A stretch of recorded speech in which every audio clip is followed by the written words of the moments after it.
அஸ்ட்ரோசைன் channel வாயிலாக உலகெங்கும் வாழ்ந்து கொண்டிருக்கும் சகோதர சகோதரிகளுக்கு அன்பார்ந்த வணக்கங்கள் மற்றும் வாழ்த்துக்கள். இன்றைய பதிவானது 2026 பங்குனி மாத ராசி பலன்கள். முதலில் இந்த பங்குனி மாதத்தினுடைய கிரக அமைப்புகளை பார்க்கலாம். அதன்படி பார்க்கும் பொழுது கும்பமனையில் 3 கிரகங்கள் இணைவு: புதன், ராகு, செவ்வாய்.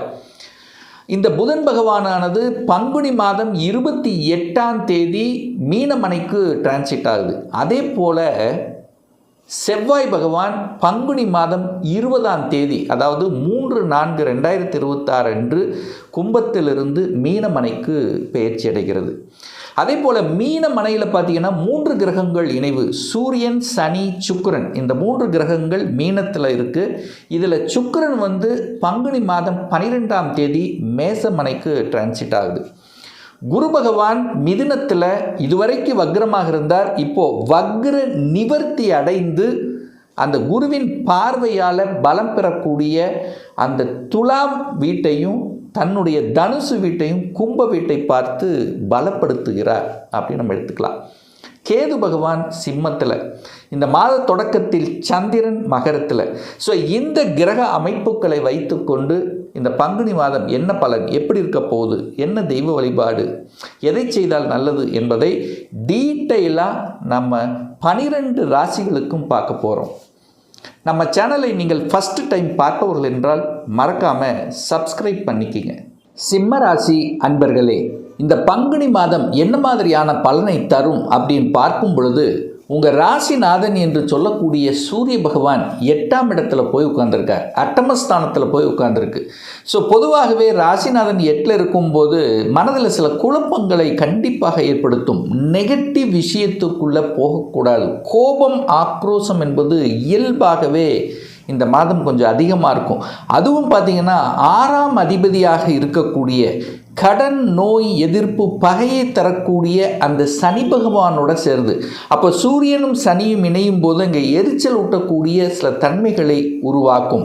அப்போ இந்த மாதம் பார்த்தீங்கன்னா ரொட்டீனாக நீங்கள் என்ன செஞ்சிட்ருக்கீங்களோ அதை செய்து கொள்வதில் எந்த தப்பும் இல்லை. புதிய விஷயங்களை ஆரம்பிக்கும் போதோ இல்லை செயல்படும் போதோ கொஞ்சம் கவனத்தில் எடுத்துக்கொள்ள வேண்டும் இந்த சிம்மராசி என்பர்கள். ஏன்னா இந்த சிம்மராசி என்பர்களுக்கு 6க்குரியவன் 8ல் இருக்கார். அஷ்டம சனி உங்களுக்கு நடந்துட்டுருக்கு. உங்கள் ராசிநாதன் இந்த பங்குனி மாதம் முழுவதும் போய் 8ஆம் இடத்துல உட்கார்ந்துருக்க போகிறார்.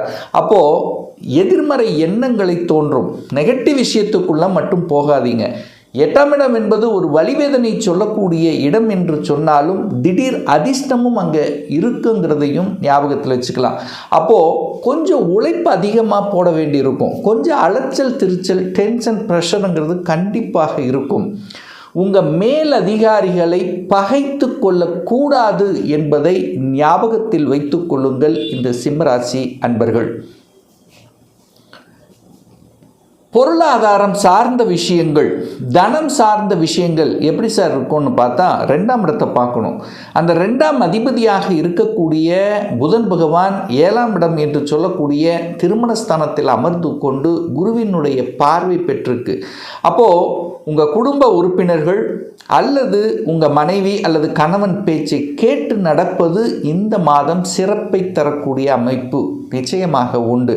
கோபப்படக்கூடாது, ஆக்ரோஷப்படக்கூடாது.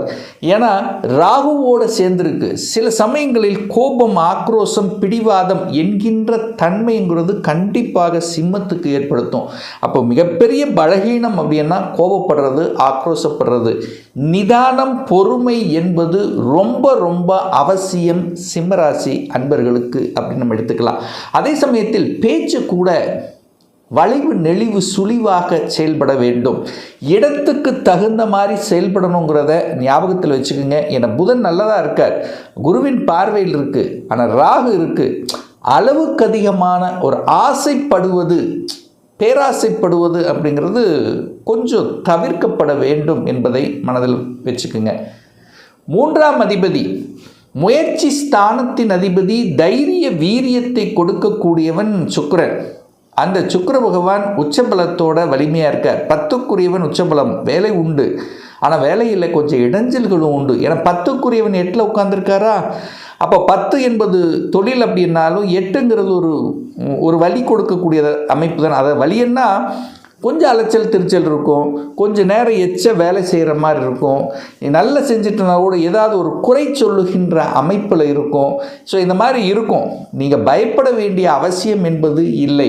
அதுவும் குறிப்பாக சொல்லப்போனால் இந்த பங்குனி மாதம் 12ஆம் தேதி வரை தான். அந்த 12ஆம் தேதிக்கு அப்புறம் பார்த்திங்கன்னா சுக்கிரன் பாக்யஸ்தானத்தில் அமர்கிறது. அப்போ உங்களுக்கு பெரிய பாதிப்பை ஒன்றும் ஏற்படுத்த போவதில்லை. பிரயாணம் சார்ந்த விஷயத்தில் கொஞ்சம் கவனம், எச்சரிக்கை, நிதானம், பொறுமை ரொம்ப முக்கியம். இரவு நேர பயணத்தை இந்த சிம்மராசி என்பர்கள் முற்றிலுமாக தவிர்க்கப்பட வேண்டும் என்பதை ஞாபகத்தில் வச்சுக்கோங்க. ஏன்னா சுக்கிரன் எங்கே போய் உட்கார்ந்துருக்கார்? 8ல் போய் உட்கார்ந்துருக்கார். வண்டி காரக கிரகம் என்று சொல்லக்கூடிய சுக்கிரன் போய் 8ல் உட்கார்ந்துருக்கு.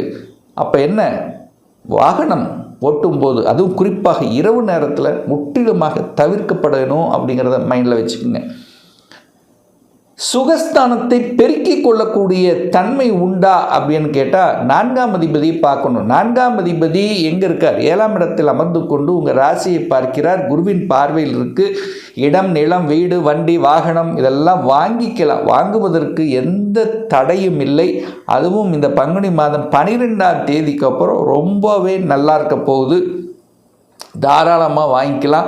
ஆனால் என்ன, டாக்குமெண்ட்டுக்கு காரக கிரகமாக இருக்கக்கூடிய புதனோட ராகு என்கின்ற சர்ப்ப கிரகம் இருக்கிறதுனால இடம் வாங்கினாலும் சரி, எந்த ரிஜிஸ்ட்ரேஷன் நீங்கள் எது செய்தாலும் கொஞ்சம் நல்லா படித்து பார்க்கணும் அப்படிங்கிறத மைண்டில் வச்சுக்கோங்க.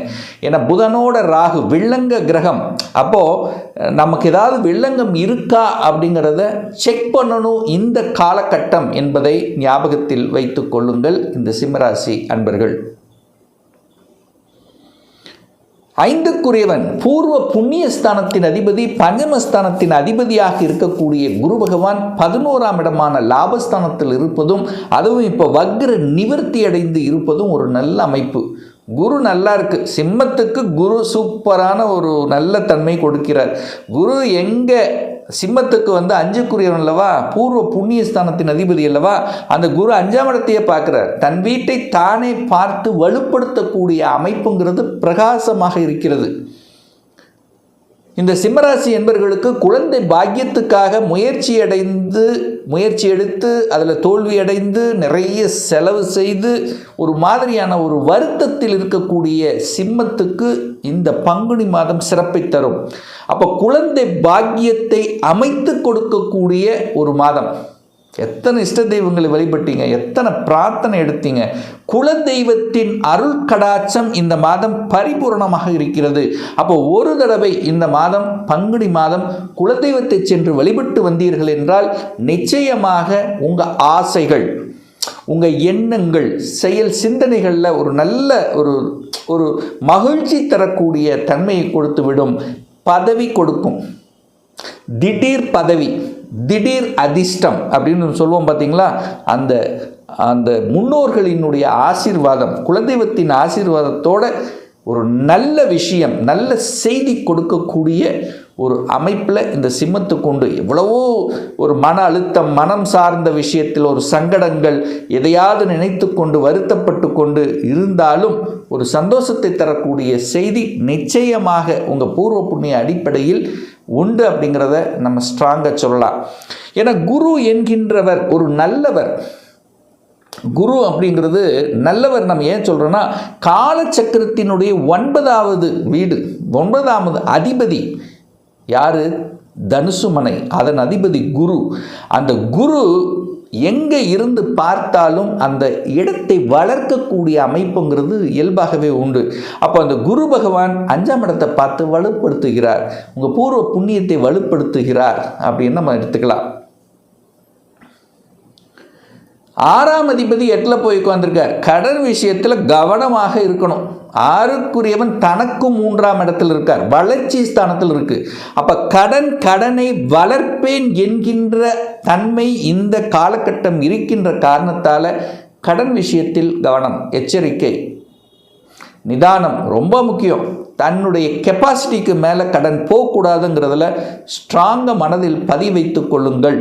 இந்த சிம்மராசி என்பவர்கள் இன்னும் 2 வருஷம் கடன் வேண்டாம்.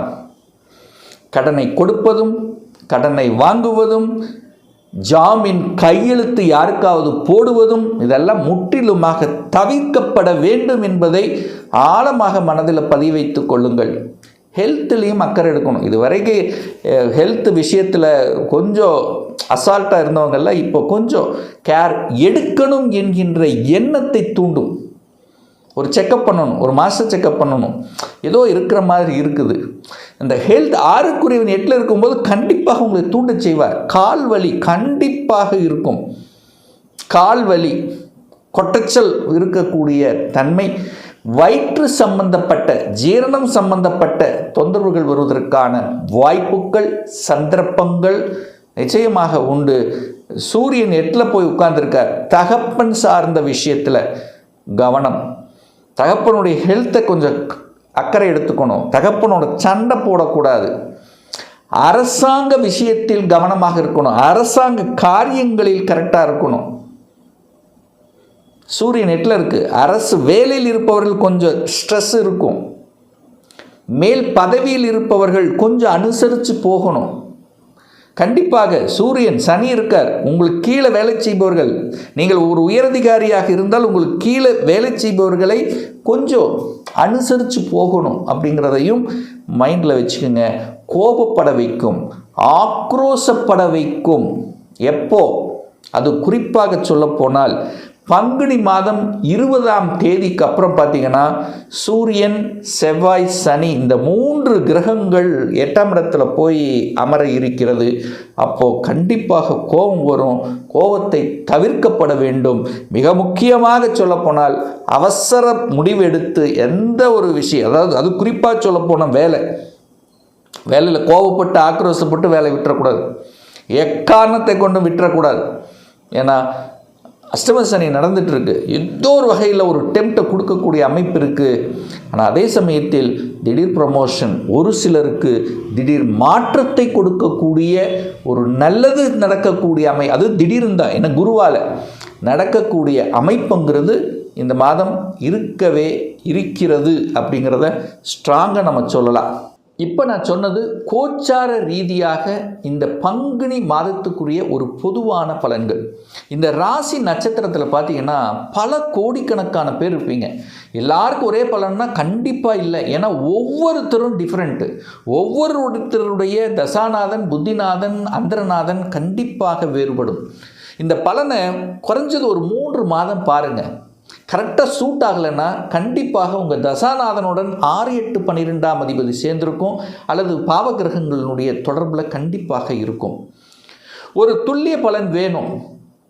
உங்கள் சுய ஜாதகத்தில் கிரகங்கள் எப்படி இருக்குது, இப்போ என்ன தசாநாதன், புத்திநாதன், அந்தரநாதன், சூட்சமநாதன் செயல்படுகிறது என்பதை பொறுத்து நீங்கள் கேட்கக்கூடிய எந்த கேள்வியாக இருந்தாலும் சரி, இந்த 2026 சொந்த தொழில் செய்வதற்கான கொடுப்பினை இருக்கா, அப்படி இருக்கக்கூடிய பட்சத்தில் எப்போ நம்ம சொந்த தொழில் ஆரம்பிக்கலாம், இப்போ +2 முடிச்சிருக்க எந்த கோர்ஸ் எடுத்து படித்தா நம்முடைய ஃப்யூச்சர் நன்றாக இருக்கும், திருமணம் தடைப்பட்டு கொண்டே இருக்கிறது, எப்போ தான் சார் திருமணம் நடக்கும், எப்போ நமக்கு பதவி உயர்வு கிடைக்கும், எப்போ நான் வீடு கட்டுவேன், எனக்கு எப்போ குழந்தை பாக்கியம் கிடைக்கும், இது போன்ற கேள்விகளுக்கு துல்லியமான பதிலை நம்மால் கூற முடியும். ஒரு பர்சனல் கன்சல்டேஷன் எடுத்துக்கணும், சுயஜாதகம் பார்க்கணும் என்று விருப்பப்படக்கூடிய அன்பர்கள் டிஸ்பிளே தெரியக்கூடிய நம்பருக்கு வாட்ஸ்அப் மூலியமாகவோ ஃபோன் கால் மூலியமாகவோ தொடர்பு கொண்டு அப்பாயின்மெண்ட் பெற்றுக்கொண்டு நேரடியாகவோ அல்லது ஆன்லைன் மூலமாகவோ கன்சல்டேஷன் எடுத்துக்கலாம். நம்மளுடைய அலுவலகம் கோயம்புத்தூரில் அமைந்துள்ளது. அதாவது கோயம்புத்தூரில் இருந்து மேட்டுப்பாளையம் செல்லும் வழியில் வெள்ளக்கிணர் பிரிவு அன்னபூர்ணா ஹோட்டலுக்கு பக்கத்தில் அமைந்துள்ளது. பிரியர் அப்பாயின்மெண்ட் வாங்கிட்டு நேரடியாக கன்சல்டேஷன் எடுத்துக்கலாம். நிச்சயமாக இந்த பதிவு ஏதாவது ஒரு ரூபத்தில் உங்களுக்கு யூஸ்ஃபுல்லாக இருக்குங்கிறதுல எந்தவித மாற்று கருத்தும் கிடையாது. இந்த ராசி நட்சத்திர நேயர்கள் அனைவரும் வாழ்க வளர்க வளம் பெறுக என்று எனது வாழ்த்தினை தெரிவித்துக் கொண்டு விடைபெறுகிறேன். நன்றி, வணக்கம், வாழ்த்துக்கள்.